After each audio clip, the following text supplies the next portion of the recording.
예, 여러분 안녕하십니까? 최근 우리나라를 방문한 OECD 재정 분야 고위 책임자는 한국의 재정 건전성은 OECD 국가들이 부러워할 수준이라고 이야기한 바 있습니다. 예, 그도 그럴 것이 우리나라 국가 채무 대 GDP 비율은 작년 말 현재 35.1%로 OECD 국가 중 오스트랄리아와 노르웨이 다음으로 낮은 수준입니다. 하지만 국가 채무보다 더 큰 공공기관 부채를 포함하고도 우리나라 재정 건전성이 이렇게 양호하게 평가받을 수 있을지는 의문입니다. 공공기관 부채는 2010년으로 국가 채무를 능가했으며 작년 말로 국가 채무가 446조 원, 공공기관 부채는 493조 원에 달하고 있습니다.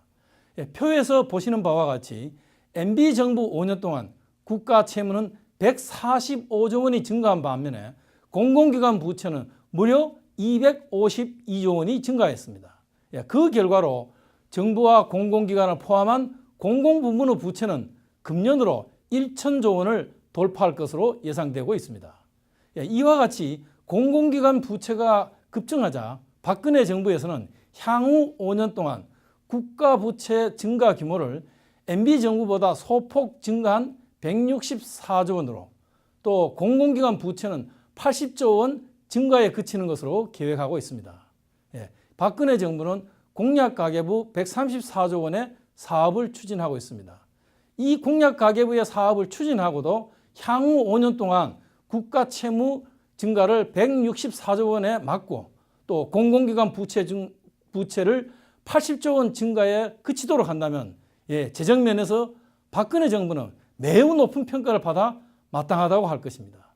우리는 박근혜 정부와 기획재정부가 반드시 이 계획을 실행하기를 바랍니다.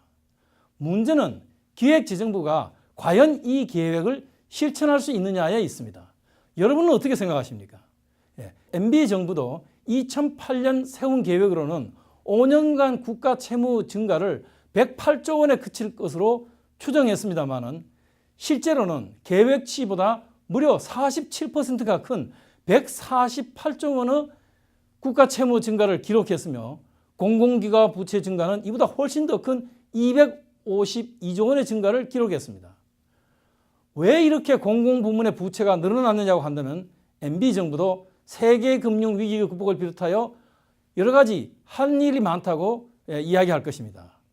금년의 국정감사에서도 공공기관 부채 문제가 자주 언급되자 기재부에서는 여러 가지 대책 마련을 언급한 바 있습니다.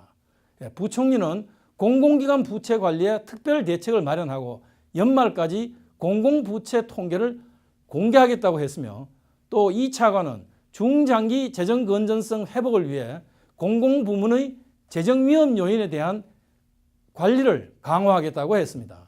저희도 기재부가 약속한 바를 실천하기를 바랍니다마는 공공기관 부채 억제는 정부의 각종 정책, 공공요금 체계, 국민의 부담 능력 등 복잡한 요소들이 얽혀있기 때문에 기재부 차원의 노력만으로는 계획을 실행하기가 어렵다고 봅니다.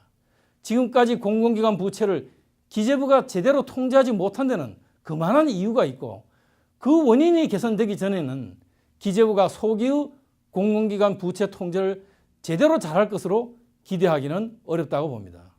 재정 건전성은 우리 경제가 지켜야 할 중요한 핵심 강점 중에 하나입니다. 그런 만큼 공공부문의 부채 억제는 국정의 중요한 과제이며 박근혜 정부가 계획한 바와 같이 이 목표를 달성하기 위해서는 기재부 차원을 넘어서 대통령 산하나 총리실에 특별기구를 마련하여 추진하는 특단의 조치가 필요하다고 생각합니다. 여러분은 이 문제에 대해서 어떻게 생각하십니까? 경청해 주셔서 감사합니다.